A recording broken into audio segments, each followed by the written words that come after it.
Do you remember this? One morning, Alex Selke got up, got dressed, didn't eat his breakfast, said goodbye to his mother, and disappeared. As a child of the 80s and a mother of 8 children, I have a fair amount of experience with the culture of fear that we are raising our children in today.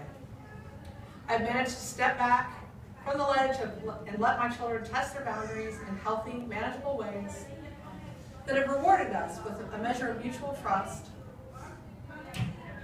and confidence in one another. There's hardly a day that goes by that parents aren't warned of new threats to their children, from Chubby Bunny to the Cinnamon Challenge to actual predators that are lying in wait to steal our children and destroy our happiness. I'm going to tell you why this is a false perception and how we became so afraid in the first place. I will demonstrate with crime statistics from the FBI and the U.S. Department of Justice that crime, violent crime, especially abductions, are down. Finally, I want to talk about the free-range kid movement and little ways which any parent can expand a child's sense of freedom and independence, along with increasing their personal responsibility immediately. 36 years ago, Ed Katz's mother never saw her son again. In the space of 4 years, from the disappearance of Ed to the declaration of the National Missing Children's Day by President Ronald Reagan, the nation witnessed 2 other high-profile missing children's cases, Adam Walsh and Johnny Ghosh, and the beginning of the ubiquitous missing children's pictures on the back of milk cartons everywhere. The nightly news told Americans that 50,000 children went missing every year, and the movie Without a Trace terrorized parents and children alike with the retelling of Katz's story, but the only difference was that that movie had a happy ending, but Etta was never found again. The problem before us is that never before has a generation of children and young adults been so protected, so infantilized, or so depressed, addicted, or incapable of taking up adult responsibilities.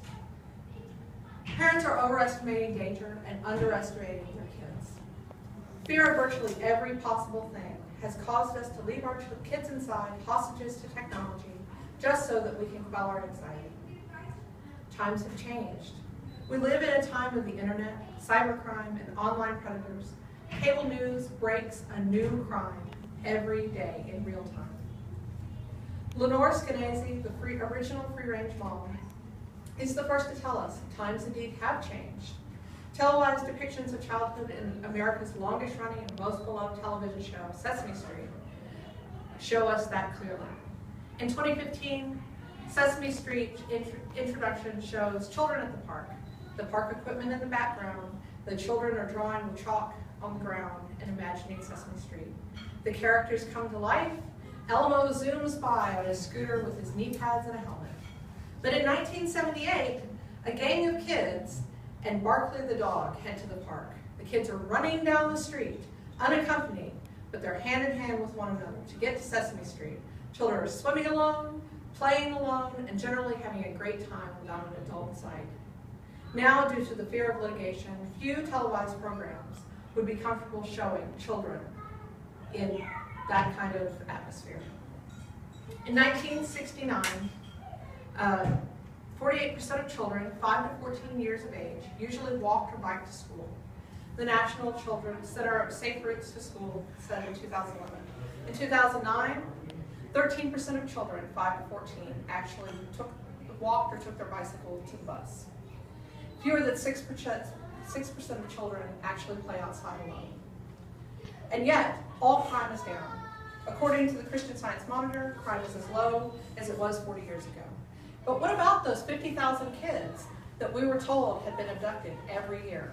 It was a media lie to get viewers' attention, and it worked. In reality, fewer than 100% of child abductions are by strangers, and 98.8% of children are returned home safely. The last comprehensive study in 1999 showed that the number of abductions by strangers or slight acquaintances numbered at about 115 children. In a nation of 74 million youth, you can agree that that is not the kind of fear that we have been told to be afraid of. So what is it costing us? Childhood obesity, Lack of physical activity retards learning and stifles creativity.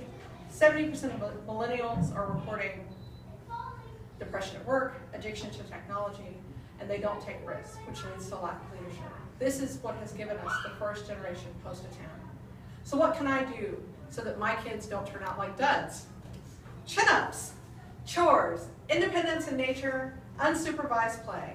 Chores give your child valuable family work, allowing your children to be independent in nature reconnects them to the natural world and allows them to take risks, make mistakes, and learn from their successes, but most especially their failures. Scrapes, bruises, and even a sprained ankle are valuable life lessons. They build balance and coordination. Unsupervised play, without adults in sight, children are free to use their imaginations and not worry about scaring mom or dad. Better yet, they learn to rescue themselves and take important steps towards independence. Chin-ups make better adults who are ready to embrace the next stage of learning and growth without falling down or falling apart the first time they're on their own. Thank you for taking time to listen. I hope that you are excited to take the next step towards your child's or grandchild's independence.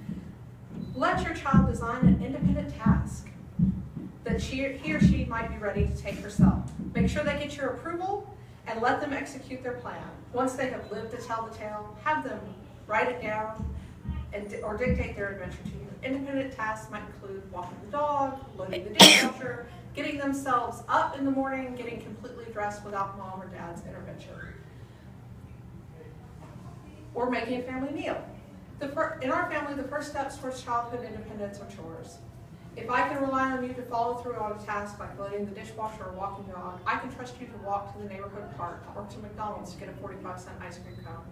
We rely on the buddy system and checking in if plans change. But these small checks allow us some breathing room as parents of many. Try it. Teach your children how and let them do it. You won't be sorry. Hillary Clinton said it takes a village, and in order for the village to help, they have to get out there into it. The more they learn to navigate their neighborhood, the more confident and capable they will become, and better adults they will be. We don't need to be afraid. We need to be smart. We need to trust our kids, and we need to give them the chance to negotiate the world to make them less fearful adults. This will change your life. I challenge you. Make that list of 3 chin-ups today.